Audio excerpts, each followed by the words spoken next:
listening, start that applause. Go wild, go crazy. There's loads of love for this act in the comments already. And welcome to the stage, the fantastic Zoe Browne. Hey, can you hear me? Right, this virtual stuff is like super strange, right? I guess we're all like adjusting to the new normal. I mean, I can see my friends, which is great. I mean, you can say what you like about Zoom calls, but they are absolutely no replacement for hating your friends in person. But I truly love them, because where else can I catch up with people and watch my middle-aged face sag like a waxwork on a sunbed? I mean, I try not to look, but there's absolutely no escaping the fact that my temple wrinkles, look, they look like a geriatric vagina. I don't know if you can see that. Well, at least that was what my husband says, and he should know because I've seen his porn searches. They're pretty niche. I mean, but thanks to him, I now know that there is MILF, an ancient Egyptian MILF. So yeah, he spent most of lockdown wanking, like most men, I think. Personally, I did absolutely fuck all. Didn't even mind the boredom of lockdown, because it reminded me of rehab, except that was 28 days and I didn't have to cook all the time. And yeah, I guess I had a job to go back to. But, you know, small differences.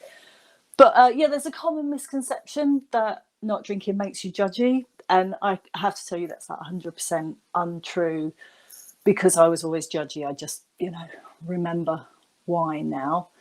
I mean, like, for example, I spent the whole of lockdown looking out of my window, having a nose, seeing what my neighbours considered to be key workers. From what I could make out, it was cleaners and majestic wine delivery and cocaine dealers. But I mean, obviously not in my house, because like I say, I don't drink. But getting back to being middle-aged, I mean, there's no escaping it, obviously, but do I act it? Absolutely not. I would say that my level of denial is around somewhere between Russell Brand thinking he can talk about feminism and the Queen thinking that her son isn't a pedo.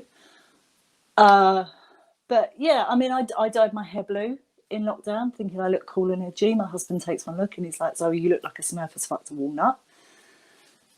Obviously wasn't expecting that from him. I mean, I thought that he'd outdone himself when he addressed my birthday card to the world's most haggard teenager, because he's, you know, full of compliments, bless him. Although not that I really want to be a teenager, you know, although I act like one, I wouldn't want to be one, especially like all that exam scandal stuff. But I mean, it still proves that you don't have to go to Eton to be shafted by a Tory. So I guess that's something. But yeah, waiting for my son's results was super stressful. It's like, you know, you're worrying and you're like speculating. So when I saw his grades, I was so relieved. They are, I mean, obviously they're a pile of shit and his life is ruined, but it does mean that I'm not his only kind of source of childhood trauma. So thanks for that. But yeah, I mean, I would say that living with teenage boys is, you know, you just have to knock before entering a room. It's quite important. I mean, there's been a couple of close calls recently. The inevitable happened. So obviously he's mortified because he's never going to unsee me masturbating. So I vowed I'm going to make it up to him, probably by replacing his electric toothbrush head, I think.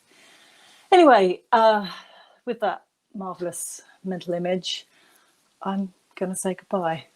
And thank you for listening. And I hope that doesn't give you nightmares. Good night. Thank you very much. Zoe, beautiful imagery there, painting the gorgeous picture for us right at the end of your set. Perfect. Loved it.